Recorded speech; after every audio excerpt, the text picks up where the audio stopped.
इसको बोलते हैं पदार घास। इस पे ऐसी स्मेल आती है जैसे किसी ने गैस पास करी हो।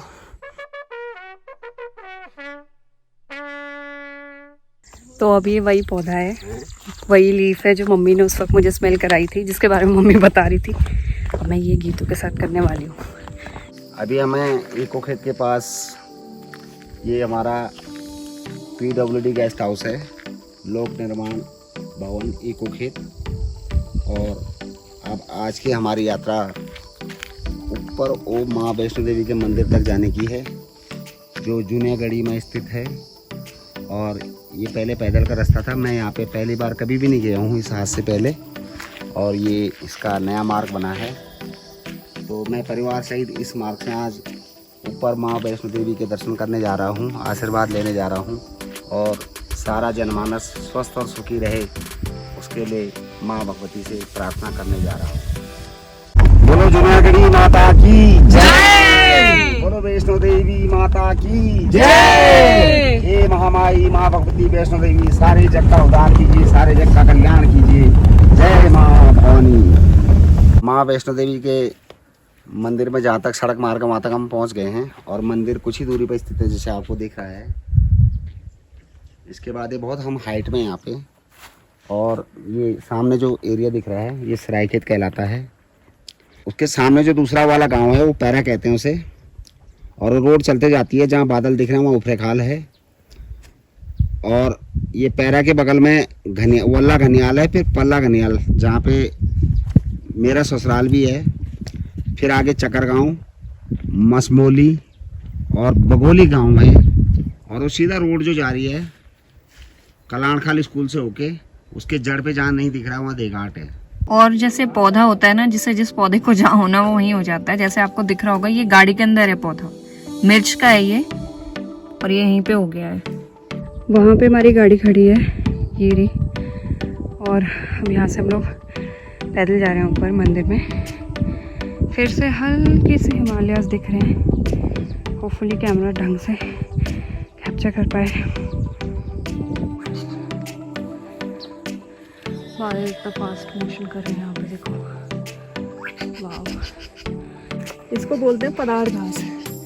इस पे ऐसी स्मेल आती है जैसे किसी ने गैस पास करी हो।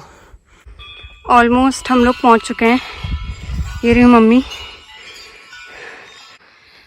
तो अब हम लोग पहुँच चुके हैं वैष्णो देवी मंदिर, जो है जूनियागढ़ी नागार्जुना में।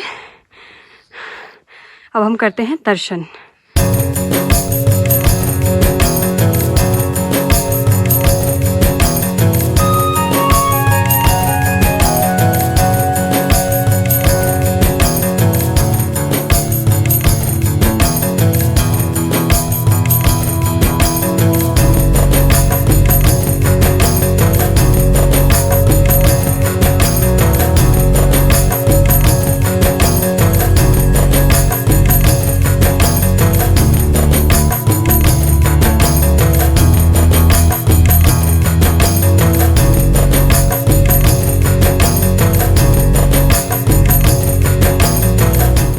कम से कम 25 से 26 साल पहले हम यहाँ पर आए थे, तो हमारे टीचर लोग हमें यहाँ पर वैसे बेसिकली बताने लाए थे या घुमाने लाए थे कि यहाँ पर सुरंग हुआ करती थी। और उस समय हम 9th या 10th में थे, और वो सन 1994 की बात है।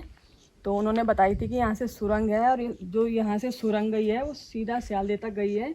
तो हमें पूरे स्कूल के बच्चों को यहाँ पर लाए थे, और वो अगस्त या सितंबर का महीना था। तो हमने यहाँ पर बहुत सारी ककड़ियाँ भी खाई थी। जो यहाँ के इस गांव के बच्चे हैं वो ककड़ियाँ तोड़ के लाए थे, और हमने बहुत एंजॉय भी करा था, यहाँ पर मस्ती करी थी। और उसके बाद हम स्कूल में गए, फिर वहाँ से हमने संतरे तोड़े चोरी करके। स्कूल में बहुत सारे पेड़ थे संतरे के, और हमने चोरी करके संतरे तोड़े खाए। और फिर उसके बाद गुरुजी ने हमारी चुटान भी लगाई थी, वो भी याद है हमें अभी तक।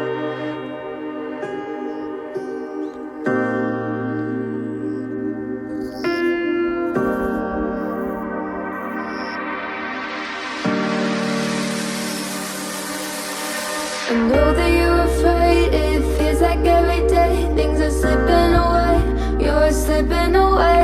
And you think back to a time that you were lost. Thoughts disorganized. तो जहाँ पे ये अभी मंदिर है, यहाँ पे पहले महाराजा रहते थे और उन्होंने यहाँ पे सुरंग जो है गोरखों के डर से बनाई थी। तो जब भी ही गोरखे आते थे आक्रमण करने के लिए तो यहाँ से दिख जाता था उन्हें, जैसे आपको क्लियरली दिख रहा है। तो उस टाइम वो सीधा ही सुरंग के रास्ते शालदे चले जाते थे। तो ये जो पूरा मंदिर का एरिया है यहाँ पे ही कहीं पे सुरंग है, इतना आइडिया नहीं, अभी मंदिर बन चुका है यहाँ पे। ये जो दिख रहा है ना इलाका, तो ये वीर चंद्र सिंह गढ़वाली की भूमि है। पीरसैन इलाका कहलाता है, थैलीसैंण तहसील के अंतर्गत आता है। और पीरसैंण से जब 14 किलोमीटर की हम पैदल यात्रा करते हैं तो बिनसर महादेव का मंदिर है, बहुत पौराणिक है, बहुत महत्व वाला मंदिर है। और वहीं पे हमारे देवता भी स्नान करने जाते हैं, हमारे ग्राम देवता, और माँ नंदा भी वहाँ जाती हैं। और 2-3 सालों में हमेशा वहाँ पे हमारे ग्राम से हम जाते हैं। अभी वहाँ बादल है इसलिए दिख नहीं रहा है। हिमालय पर्वत इतना सुंदर लग रहा है, यहाँ से क्लियर दिख रहा है और यहाँ पे इतना अच्छा व्यू है, ऐसा लग रहा है कि हम दूसरी दुनिया में आ गए हैं। जैसे वहाँ से उस तरफ से ऐसा लग रहा है कि उसके पल्ली तरफ पूरी दूसरी दुनिया ही है, उस पहाड़ के पल्ली तरफ कुछ है ही नहीं, ऐसा लग रहा है। इधर भी पूरे बादल ऐसे छा रखे हैं। ये आप देख रहे हैं, ये भांग का पौधा है, यहाँ इसका भांग का बीज लगता है जो मैं आपको बाद में दूसरी वीडियो में दिखाऊंगा। और ये पौधा इसी तरह से चलता है, उस भांग की चटनी बनती है और वो रोटी में जब सब्जी नहीं होती तो उस चटनी का बहुत अच्छा टेस्ट आता है, बहुत स्वाद आता है। भांग की चटनी आपने सुना होगा, ठीक है। इसके विपरीत ये चौलाई है, ये चौलाई का पौधा है, इसमें बहुत बड़ा लाल फूल आता है। चौलाई का बाद में जब बड़ा हो जाता है तो बहुत बड़ा लाल लाल फूल आता है, इतना बड़ा, उस पर चौलाई होती है, उसे लोग व्रत में खाते हैं। और ये कद्दू की बेल है, ये कद्दू का फूल है, ये कद्दू की बेल है। ये इसे यहाँ क्षेत्रीय भाषा में तुमड़ बोलते हैं। तो ये कद्दू गोल तरीके का ना होकर लंबा सा होता है और यहाँ पे इसे तुमड़ बोलते हैं, वैसा ही लंबा कद्दू कहलाता है। बहुत टेस्टी सब्जी होती है, दूध के साथ मिला के खाते हैं उसे। ये कौन से नाम से ये जाना जाता है, एक तरह की औषधि है ये। और इसे इसके पत्तों को घी पर लगाकर आग के ऊपर रखते हैं और देवता को यूं धूप देते हैं, एक तरह का छोटा हवन कहलाता है। यहाँ पे अक्सर देवताओं को धूप इस कुंज के और घी के मिश्रण से दिया जाता है। तो अब ये वही पौधा है, वही लीफ है जो मम्मी ने उस वक्त मुझे स्मेल कराई थी, जिसके बारे में मम्मी बता रही थी। अब मैं ये गीतों के साथ करने वाली हूँ। ये तो देख, अच्छा ये फूल है। अरे पत्ता स्मेल तो कर इसे, क्या है क्या है ये, क्या नाम था मम्मी इसका पत्ते का, क्या क्या आ तो रही है।